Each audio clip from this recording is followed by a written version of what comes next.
미국 가기 전에는 코로나 사태가 아마 빨리 끝날 것이라 또 바람도 있었고 그런 생각도 있었는데 여러 달이 지나면서 생각이 많이 달라졌습니다. 이 사태가 예사 사태가 아니고 상당히 오래 갈 것이라는 생각도 가졌고 이제는 마음을 다시금 다잡아야 되겠다는 생각을 했습니다. 피해가 상상을 초월하는 것 같습니다. 나라 경제가 무너지고 개인의 사업들이 뭐 하루아침에라고 말할 정도로 그렇게 무너지게 되지, 항공업이나 여행업이나 이런 데는 뭐 직격탄을 맞고서 벌써 부도 사태가 일어나게 하고, 미국도 똑같은 것 같습니다. 미국도 100년 된 기업들이, 많은 기업들이 문을 닫기 시작하거든요. 그러니까 이게 도대체 어떻게 이런 일이 다 있는지를 모르겠습니다. 속수무책이다 하는 그 말밖에 못하겠습니다. 제가 미국 갔을 때가 제일 확진자가 많이 늘 때입니다. 굉장히 힘든데, 그래서 공항에 미국에 도착해서 세관을 통과하는데 세관에 내릴 때만 사람들이 굉장히 많았습니다. 왜냐하면 전 세계 사람들이 미국으로 들어오면서 세관이 꽉 찼더라고요. 꽉 찼는데 염려가 되기도 하고 그랬는데, 참 놀라운 것은 마스크 쓴 사람이 거의 없던데요. 세관 직원들도 아무도 안 쓰고, 공항 직원들도 안 쓰고 하는 거 보고 깜짝 놀랐습니다. 이 사람들이 무슨 마음으로 이렇게 하는 거야 싶어서. 그래서 세관 검사를 받아야 되는데 여권 보자고 그래요. 여권을 주고 이제 기다렸습니다. 얼마나 마음이 졸이겠습니까? 이런 사태 속에서 얼마나 어떤 질문하는 거 싶어서 긴장하고 있는데 첫째 마디가 돈 얼마나 갖고 오느냐 그래요. 그래서 긴장하면서 얼마 가져왔습니다 하고, 그리고 이제 그 다음 말을 기다리는 게 아닙니다. 도대체 그 다음에 무슨 말을 하는 거 싶어서 했더니 그 다음 말이 가거라 그러더라고요. 딱 그 한마디 하고 가거라 그러더라고요. 그래서 순간적으로 이 사람들이 사람 알아보는구나 싶었습니다. 근데 이 사람들은 별로 신경도 안 쓰고 그때만 해도 그렇게 지냈는데 요즘에 조금 마스크 쓰기 시작하고 그렇습니다. 자, 교회도 앞으로 어떻게 될지는 모르겠습니다. 분명한 것은 엄청난 변화가 있을 것이다. 어쩌면 지금까지 우리가 소중하게 여겼던 것들을 다 포기할 수 있을지도 모르겠습니다. 이것만은 안 된다고 했던 것들도 포기할지 모르겠습니다. 이 시점에서 제게 다가오는 질문이 있습니다. 이때 우리가 무엇을 해야만 되느냐, 어떻게 해야만 되느냐 하는 그런 고민입니다. 급격한 변화가 다가올 텐데 어떻게 하면 되고 무엇을 해야 되느냐 하는 이런 고민인데, 여러 가지를 생각해 봤지만 가장 분명한 것은 중요한 신앙 고백이라고 믿습니다. 우리가 분명한 신앙 고백을 해야만이 이 사태를 이길 수 있습니다. 우리가 아무리 어려운 일이 있더라도 분명히 알면 이겨나가는데 잘못 알면, 모르면 더 큰 어려움을 겪을 수밖에 없습니다. 당연히 예수 믿는 사람으로서 분명한 고백이 있어야 이 사태를 이길 수 있고 우리가 이겨야만이 세상이 이길 수 있다고 믿습니다. 오늘 세 가지 사실을 가지고 말씀을 나누겠습니다. 첫 번째는 유일신 신앙입니다. 우리가 믿는 유일신 신앙. 두 번째는 이 시대의 흐름, 역사적인 흐름입니다. 세 번째가 말씀입니다. 유일신 신앙, 역사적 흐름, 그리고 말씀입니다.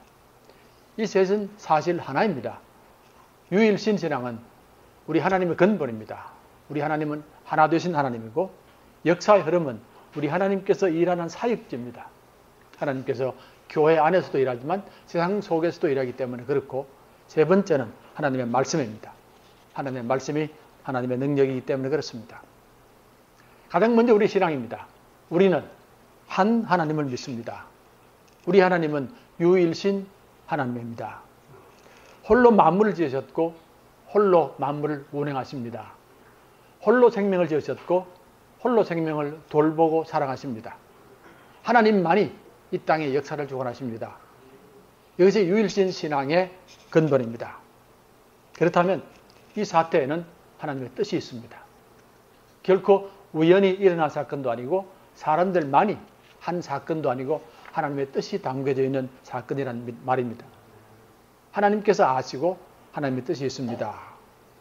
이런 엄청난 일을 하나님께서 모른다, 하나님이 무관하다는 것은 말이 안 되는 말입니다. 이렇게도 생명들이 많이 희생이 되었는데 하나님께서 어떻게 모르겠습니까? 하나님은 참새 한 마리도 돌보시는 분입니다. 분명히 하나님의 뜻이 있다라고 믿습니다. 그 뜻이 책망일 수도 있습니다. 포로됨일 수도 있습니다. 새로운 창조가 될 수도 있습니다. 구원이 될 수도 있습니다. 어떤 것이든 하나님의 뜻이 있습니다. 이 첫 번째 신앙을 고백하는 것이 우리가 가질 자세라고 믿습니다. 유일신 신앙에는 세 가지 중요한 특징이 있습니다. 생명, 사랑, 소망, 그리고 함께함입니다. 유일신 신앙을 갖는 사람들은 반드시 세 가지를 가집니다. 생명, 사랑과 소망과 그리고 함께함입니다.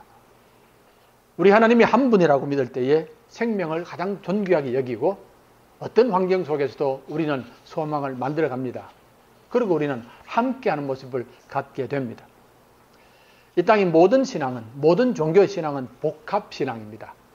복합신앙이라는 말은 여러 신을 함께 믿는다는 겁니다. 우리만이 한 분 하나님을 믿지 다른 모든 종교는 여러 신앙을 함께 믿습니다. 자, 별의별 신들이 다 있습니다. 하늘에 태양을 믿기도 하고 달을 믿기도 하고 별을 믿기도 하고 땅 위에 동물, 식물, 심지어 벌레를 믿기도 합니다. 물속의 고기들까지 믿습니다. 이 모든 것들이 다 신들입니다. 신들 중에는 사람도 있습니다. 애굽 왕 바로는 신입니다. 로마의 황제도 신입니다. 김일성도 신입니다. 여러 신을 믿는다는 말은 사람이 가장 비천하다 그 말입니다. 사람이 가장 비천합니다. 우리가 여러 신을 믿을 때에 우리가 할 일은 모든 신들을 다 섬겨야 됩니다. 이게 우리 조상들이 한 일입니다. 하늘도 섬기고 땅도 섬기고 물도 섬기고 이러면 사람이 제일 비천해지는 겁니다. 자, 이렇게 되면 어느 곳에서도 생명의 존귀함을 찾아볼 수가 없습니다. 사람은 태양보다도 비천하고 달보다도 비천하고 소보다도 비천하고 이렇게 되어버립니다. 다음으로 신들이 많다는 말의 의미는 수직적 조직이 있다는 말입니다. 위에서 내려가는 조직이 있습니다. 신들 간에는 싸움이 치열합니다. 항상 힘센 신이 제일 위로 올라가고 힘 약한 신이 제일 밑으로 내려가게 됩니다. 그러면 신들이 수직적으로 정렬이 되는 겁니다. 제일 위에 큰 신이 있고 제일 밑에 낮은 신이 있습니다. 그 밑에 사람이 있습니다. 이런 조직이 되는 겁니다. 사람이 비천할 뿐만 아니라 이렇게 되면 세상 조직도 이렇게 만듭니다. 옛날 사회를 보면 항상 아래 위로 이렇게 해놨습니다. 제일 위에 왕이 있고 그 밑에 귀족들이 있고 그 밑에 군대들이 있고 그 밑에 평민들이 있고 그 밑에 종들이 있습니다. 이렇게 수직적으로 만들어 놓은 겁니다. 그럼 종들은 일평생 종으로 살 수밖에 없습니다. 그러니까 하늘의 조직을 받아서 땅의 조직을 만드는 그런 모습이라 하는 그 말입니다. 이렇게 되면 수많은 사람들이 종으로 일평생 살 수밖에 없고 이게 자기의 운명입니다. 거역할 수도 없고 도망갈 수도 없고 극복할 수도 없는 이런 삶을 살아야 되기 때문에 이들에게 소망을 갖는다는 것은 불가능한 일입니다. 하지만 우리가 믿는 하나님은 다른 분입니다. 반드시 소망을 주시는 분입니다. 아울러 신들이 많다는 말의 의미는 이 땅이 철저하게 싸우는 곳이란 말입니다. 신들끼리의 싸움이 거칠 줄을 모릅니다. 그러니까 이 세상에도 싸움이 계속해서 일어나게 되는 겁니다. 우리가 믿는 하나님은 유일신 하나님입니다. 이 말의 의미는 하나님은 사람을 하나님의 형상대로 지었습니다. 가장 존귀하게 지었다는 겁니다. 어떤 피조물보다 존귀합니다. 하늘의 태양보다도 존귀하고 달보다도 존귀하고 어떤 것보다 존귀한 존재가 사람이라는 겁니다. 이게 첫 번째 선포입니다. 사람이 가장 존귀합니다. 아울러 생명에게 창조의 능력을 주셨습니다. 창조주 하나님을 본받아서 이제는 창조하라고, 세상을 새롭게 하라고, 잘못된 것은 바르게 고치고 절망적인 것은 소망을 만들라고 이런 능력을 주셨기 때문에 창조주 신앙을 믿게 되면 우리는 소망을 갖게 됩니다. 아울러 유일신 신앙을 갖는 사람들은 함께하는 모습을 갖습니다. 우리 하나님은 성부, 성자, 성령 하나님입니다. 세 위가 서로 존중하고 서로 자기의 역할을 다하면서 협력하며 하나 되는 분입니다. 예수 믿는 사람들은 바로 이런 하나님의 모습을 닮아갑니다. 늘 함께할 줄 알고 남을 존중할 줄 압니다. 이런 특징을 갖게 됩니다. 이 신앙으로 우리는 이 사태를 고백할 수 있어야만 합니다. 그래야만이 세상을 살릴 수 있다고 믿습니다. 하나님만이 참 하나님입니다. 오직 한 분 하나님입니다. 그 하나님은 생명의 하나님이고 소망의 하나님이고 함께 하시는 하나님입니다. 정치가들은 생명에 아무 관심이 없습니다. 오직 정권만 잡으면 되는 겁니다. 하지만 하나님은 아닙니다. 예수 믿는 사람이 세상에 있다는 것이 얼마나 큰 축복이겠습니까? 안 믿는 사람들에게 얼마나 위로와 힘이 되겠습니까? 우리가 있는 것만 자체만 가지고도 생명이 춤을 추고 소망이 살아나고 함께함이 이루어지게 된다고 믿습니다. 다음으로 우리는 이 사태를 시대적 관점에서 또는 역사적 관점에서 볼 줄 알아야 합니다. 지난 4월 7일로 기억합니다. 4월 7일 날 어느 신문에서 송호근 교수라는 분이 이 사태에 대해서 장문의 글을 기록하는 것을 봤습니다. 이분은 지금 포스텍의 석좌 교수님이고 우리나라의 아마 석학 중의 석학입니다. 저도 그분을 좋아해서 그분의 글을 거의 빠짐없이 읽는데, 근데 그 책, 그 논문의 제목을 보면서 깜짝 놀랐습니다. 코로나로 인하여 현대 문명의 길을 잃다 이랬습니다. 코로나로 말미암아 현대 문명의 길을 잃다. 자, 깜짝 놀랐습니다. 아니 어떻게 코로나를 말하면서 현대 문명을 말하느냐. 코로나 때문에 현대 문명의 길을 잃었다는 겁니다. 자, 문명이란 말이 얼마나 큰 말입니까? 이건 한 시대 사람들이 함께 살아가는 모습을 정리하는 겁니다. 그 시대가 수백 년, 수천 년이 될 수 있습니다. 이런 것을 말하면서 코로나를 말하는 겁니다. 그래서 제가 마음속으로 교수님 너무 과장하는 것 아닙니까? 너무 과장이 아닙니까? 아니면 혹시 잘못 짚은 것은 아닙니까? 그런 생각을 했습니다. 그런데 부제를 이렇게 붙였습니다. 외적으로 풍요로 질주한 현대 문명, 통신과 물류만 남긴 채에 통째로 중단되어 버렸다. 250년간 쌓아온 그 탑, 그 문명의 탑이 무너져 버렸다. 그러면서 이 문명이 얼마나 허약한가를 드러내버렸다. 250년간 쌓아온 문명의 탑이 무너졌고 이 문명이 얼마나 허약한가가 드러났다 그 말입니다. 한마디 한마디가 큰 말입니다. 문명이란 말도 컸고 250년간이란 말도 컸고 허약한 문명이란 말도 큰 말입니다. 또다시 반발이 다가왔습니다. 아니 교수님, 지금 바이러스 문제인데, 코로나 바이러스 문제인데 어떻게 현대 문명을 말씀하시고 어떻게 제목을 이렇게 붙입니까? 너무하지 않습니까? 하고. 우리가 문명이라는 말을 잘 알지 않습니까? 우리가 최초의 문명들 이런 말을 합니다. 수천 년 전에 메소포타미아 문명도 있고 애굽 문명도 있고 또는 이 황하 문명도 있습니다. 중국에. 이런 문명인데 모두가 수천 년 동안 계속된 그런 문명입니다. 사람들이 수목 생활을 하다가 수렵 생활을 하다가 이제는 강 중심으로 해서 농사를 짓기 시작합니다. 그러면 새로운 삶이 나타나는 겁니다. 이제부터는 땅을 갖기도 하고 이제부터는 정착하기도 하고 그러면서 먹을 것을 자기 스스로 만드는 겁니다. 수렵 시대는 찾아다녔습니다. 열매를 따먹었는데 이제는 앉아서 농사를 지으며 이 곡식을 만들기도 합니다. 자, 이런 일들을 쭉 보면서 살아가게 되는데 이 큰 문명이 나중에 이제 근대 문명으로 바뀌고 현대 문명으로 바뀌고 여기까지 왔다는 말입니다. 근데 지금 송 교수님이 이 얘기를 하는 겁니다. 현대 문명이 길을 잃다라고 하는 그런 말 때문에 제가 어이가 없기도 하고 의심이 들기도 했습니다. 우리 할머니가 시장에서 계란을 팔고 있었다고 합니다. 시장 한 구석에서 계란을 진열해 놓고 팔고 있는데 갑자기 그 좁은 길에 오토바이가 지나가다가만 계란을 덮쳐버렸습니다. 그러니까 순식간에 계란이 다 박살이 나버리는 겁니다. 박살이 나는데 오토바이는 그래놓고 이제 도망가 버렸습니다. 그러니까 할머니가 화가 나서 막 고함을 지르면서 야 이놈아 계란값 내라고 막 욕을 하는 겁니다. 그러니까 옆에 있는 분이 하는 말이 할머니 너무 근심하지 마십시오. 너무 절망하지 마십시오. 소망이 있습니다. 반드시 소망이 있습니다. 그러더랍니다. 이러니까 이 할머니가 그 사람을 보면서 하는 말이 여보게 미쳤냐고? 계란 한 판 깨졌어. 무슨 말인지 알겠습니까? 계란 한 판 깨졌는데 무슨 절망하지 말라고 그러고 낙심하지 말라고 이런 말을 하느냐 그 말입니다. 계란 한 판인데 바로 그 말입니다. 자, 더욱더 놀라운 것은 첫 제목입니다. 현대 문명이 약골이다 그 말입니다. 약골이다. 어떻습니까? 여러분은 지금 우리가 가지고 있는 문명이 약골이라고 생각합니까?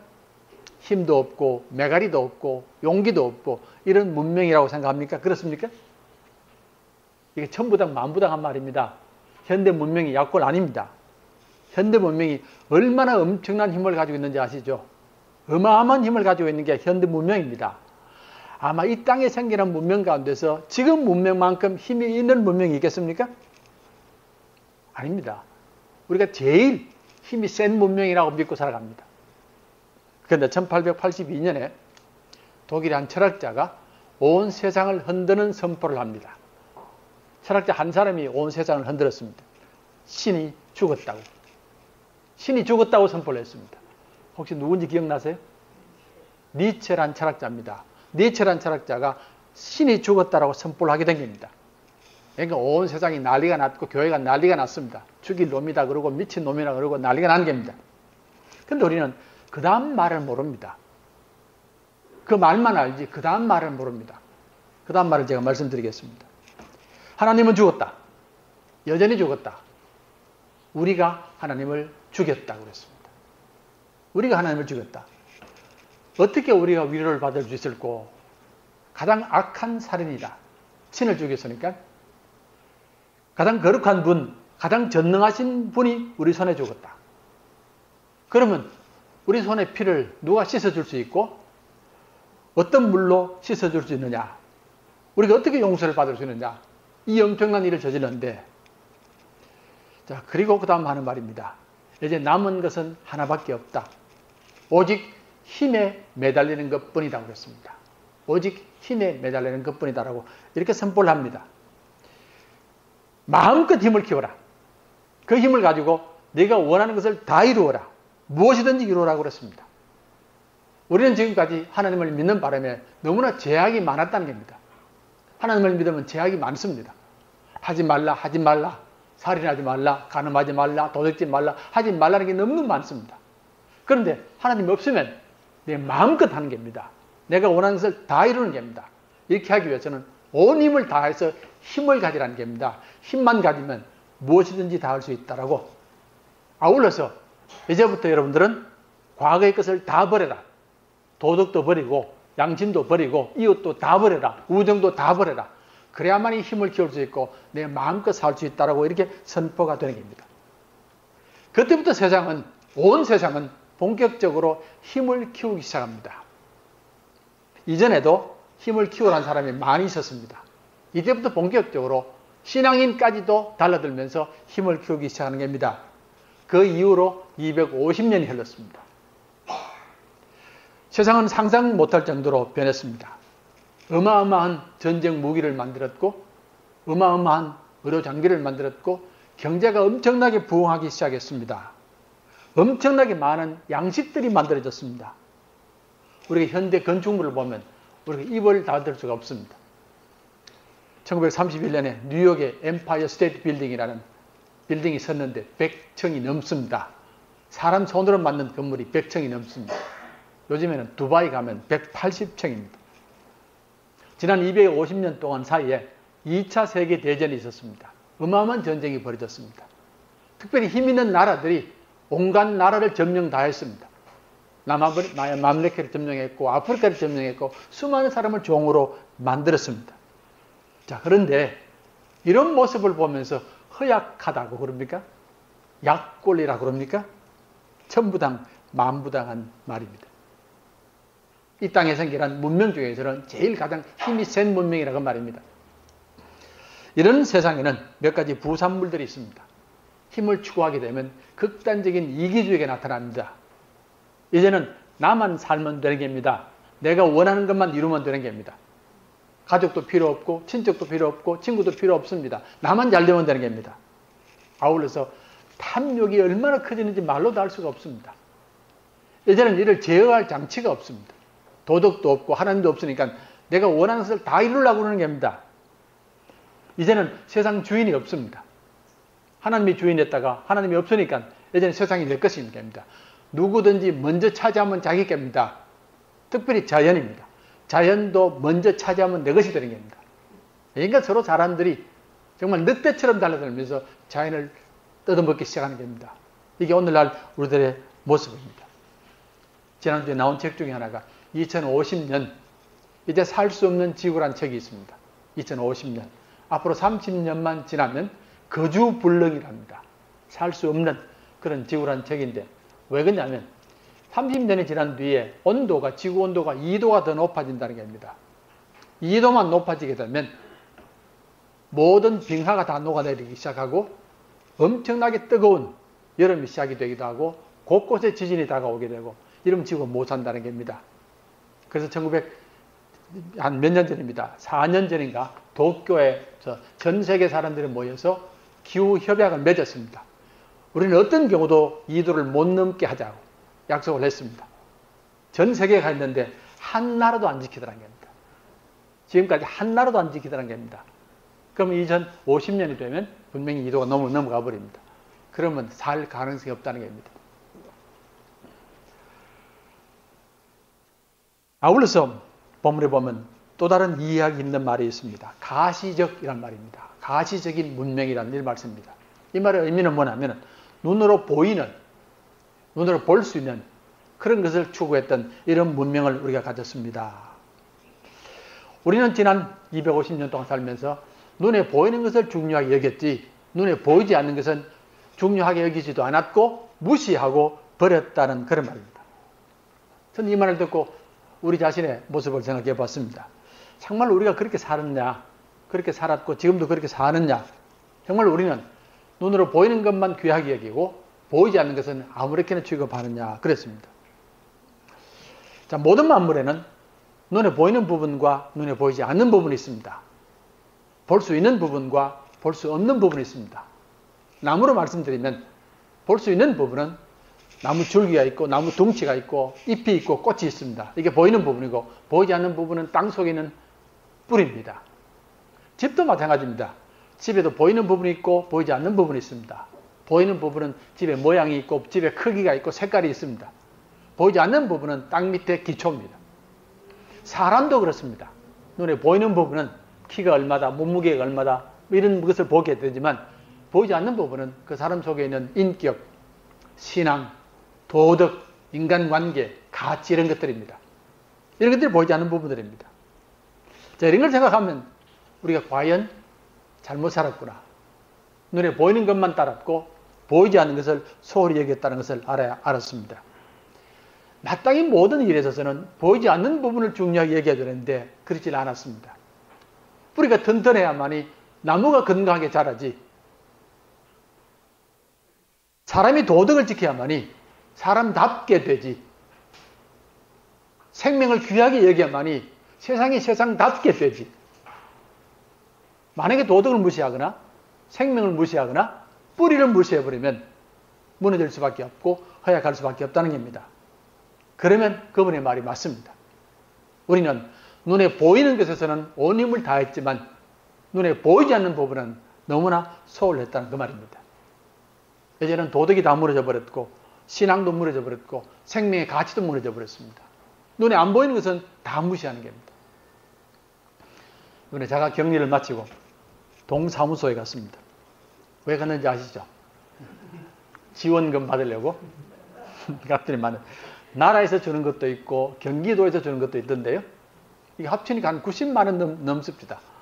야, 이런 일도 다 일어나는구나. 살면서 처음 받는 이런 일입니다. 그래서 돈을 다 받고서는 제가 일하는 분께 물었습니다. 이 돈 가지고 어디에 쓸 수 있느냐고 물었더니만 옆에 있는 젊은 사람 한 사람이 대뜸하는 할아버지 할머니 성형외과 가면 됩니다. 그러더라고요. 성형외과는 쓸 수 있다고 그래요. 맞습니까? 그거? 그렇습니다. 만물에는 보이지 않는 부분이 있습니다. 보이지 않는 부분이지만 오히려 중요합니다. 기초이기 때문에 그렇고 뿌리이기 때문에 그렇습니다. 이 부분이 건강해야만이 나무가 든든히 설 수 있고 사람이 든든히 설 수 있고 그리고 사회가 든든히 설 수 있습니다. 이게 든든해야만이 어려움이 와도 이기는데 이게 든든지 못하면 어려움이 오면 더 큰 어려움을 겪는 겁니다.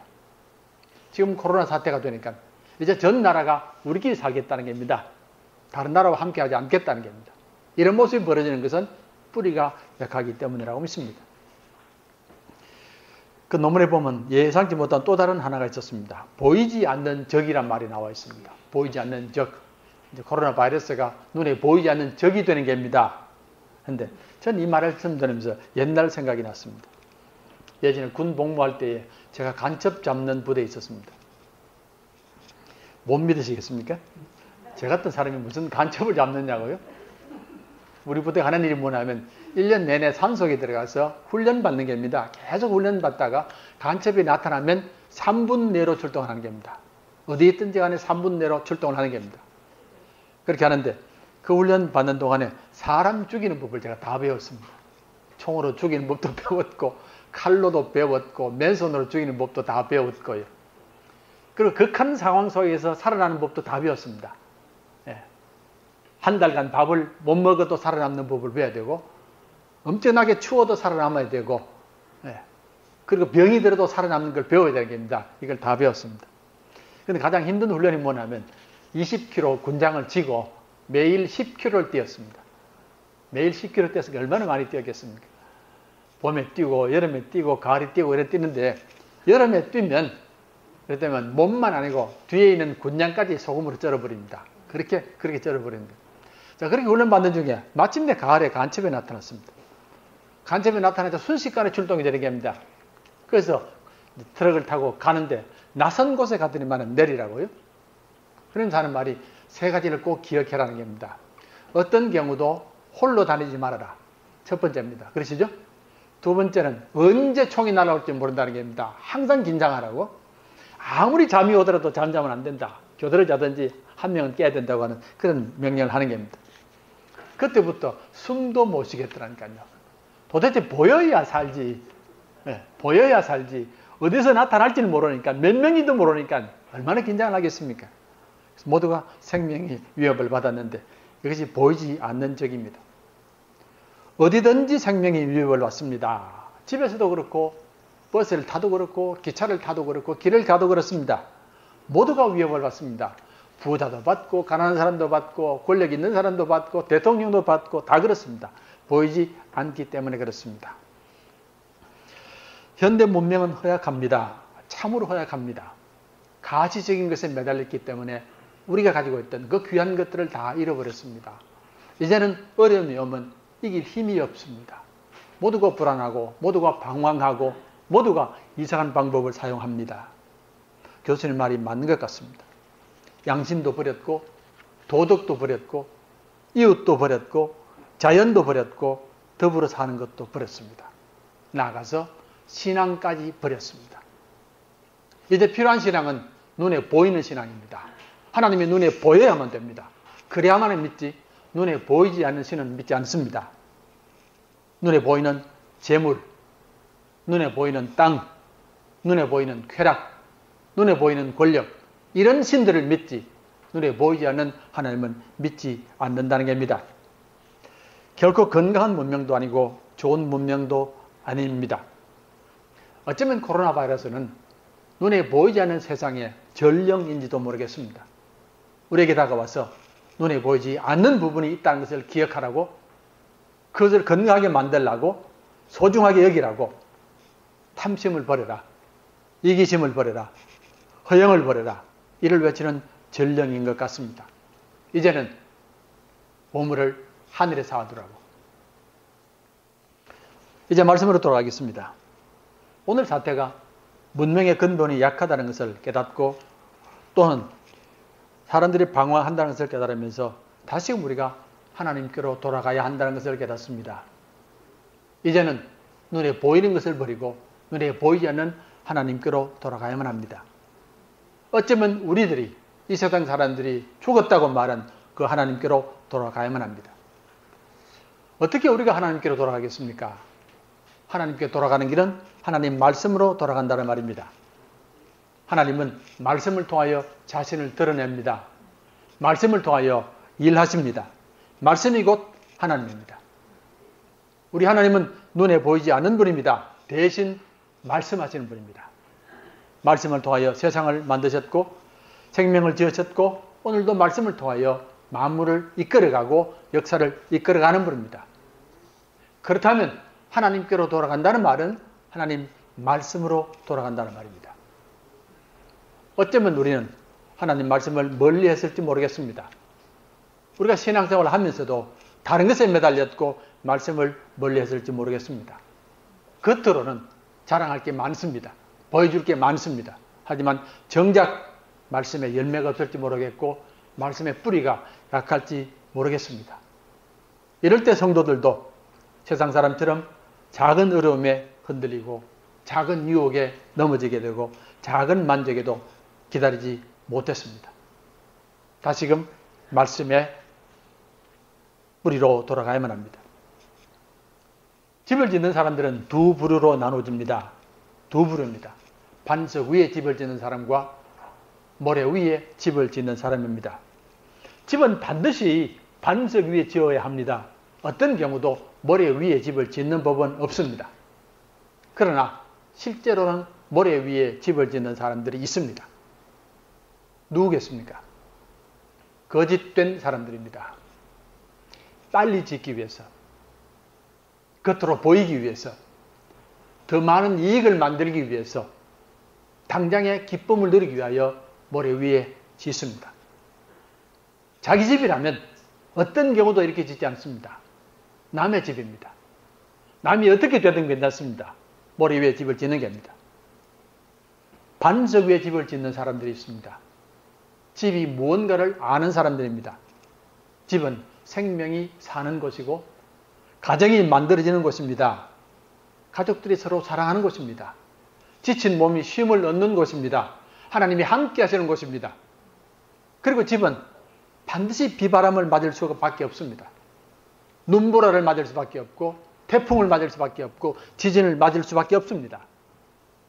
이를 안다면 집을 반석 위에 지을 수밖에 없습니다. 누구든지 내 말을 듣고 행하는 자는 집을 반석 위에 지은 사람이라고, 내 말을 듣고 행하는 자는, 여기서 주님께서 오늘 집 짓는 비유를 말씀하신 이유입니다. 성도들은 주님의 말씀을 듣고 행하는 자입니다. 말씀 위에 집을 짓는 사람입니다. 말씀 위에 신앙의 집도 짓고 사명의 집도 짓고 말씀의 집도 짓는 사람들입니다. 우리가 하나님을 믿는다는 말은 말씀의 반석 위에 집을 짓는 것입니다. 우리들에게도 비가 오고 바람이 불고 창수가 닥칠 겁니다. 지진도 올 것입니다. 이때 우리는 흔들리지 않고 오히려 담대할 수 있는 것은 말씀 위에 삶의 집을 지었기 때문에 그렇습니다. 어떤 경우도 말씀의 기초 위에 집을 지어야만 합니다. 지금 이 사태에 우리들은 당연히 달라야만 합니다. 우리의 삶이 말씀 위에 서 있으면 다를 수밖에 없습니다. 우리는 힘들지만 그러나 찬송할 수 있고 소망을 가질 수 있고 용기를 얻을 수가 있습니다. 세상 모든 사람들은 모두가 다 모래 위에 집을 짓는 사람들입니다. 이들은 눈에 보이는 것들로 집을 지었습니다. 눈에 보이는 돈으로 지었고 명예로 지었고 권력으로 지었습니다. 자기 만족으로 지었습니다. 이런 것들 가지고는 결코 어려움을 이겨나갈 수가 없습니다. 생명의 말씀이 없는데, 사명의 말씀이 없는데, 영광의 말씀이 없는데 어떻게 이겨나가겠습니까? 이번 바이러스는 노아 홍수처럼 하나님의 심판을 일러주는 전령이라고 경고라고 믿습니다. 우리가 사태를 겪으며 반드시 기억할 것은 속히 말씀으로 돌아가는 일입니다.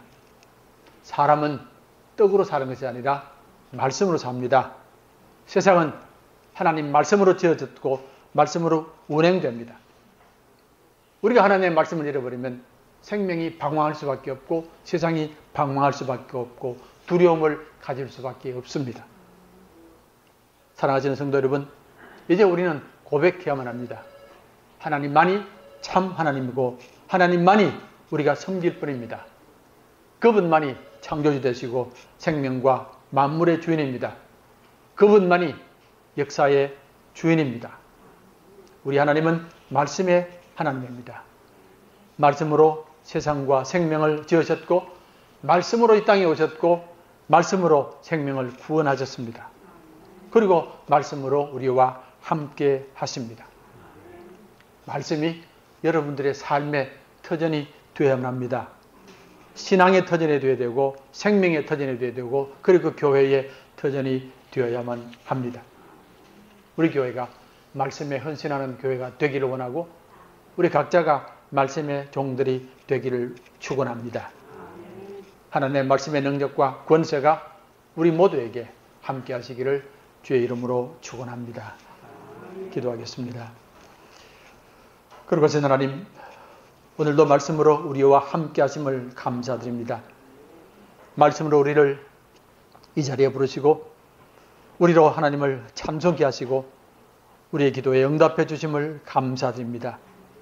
말씀으로 우리를 지으신 하나님, 때로 연약하고 두려울 때에 말씀으로 붙드시고 방황할 때에 말씀으로 인도하시고 작은 신음소리로 기도할 때도 말씀으로 세워주심을 감사드립니다. 이제 말씀으로 세상 앞에 담대하게 하옵시고 어려움 앞에 담대하며 승리하게 도와주옵시고 세상을 새롭게 하는 사명 감당케 도와주시옵소서. 예수님 이름으로 기도하옵나이다.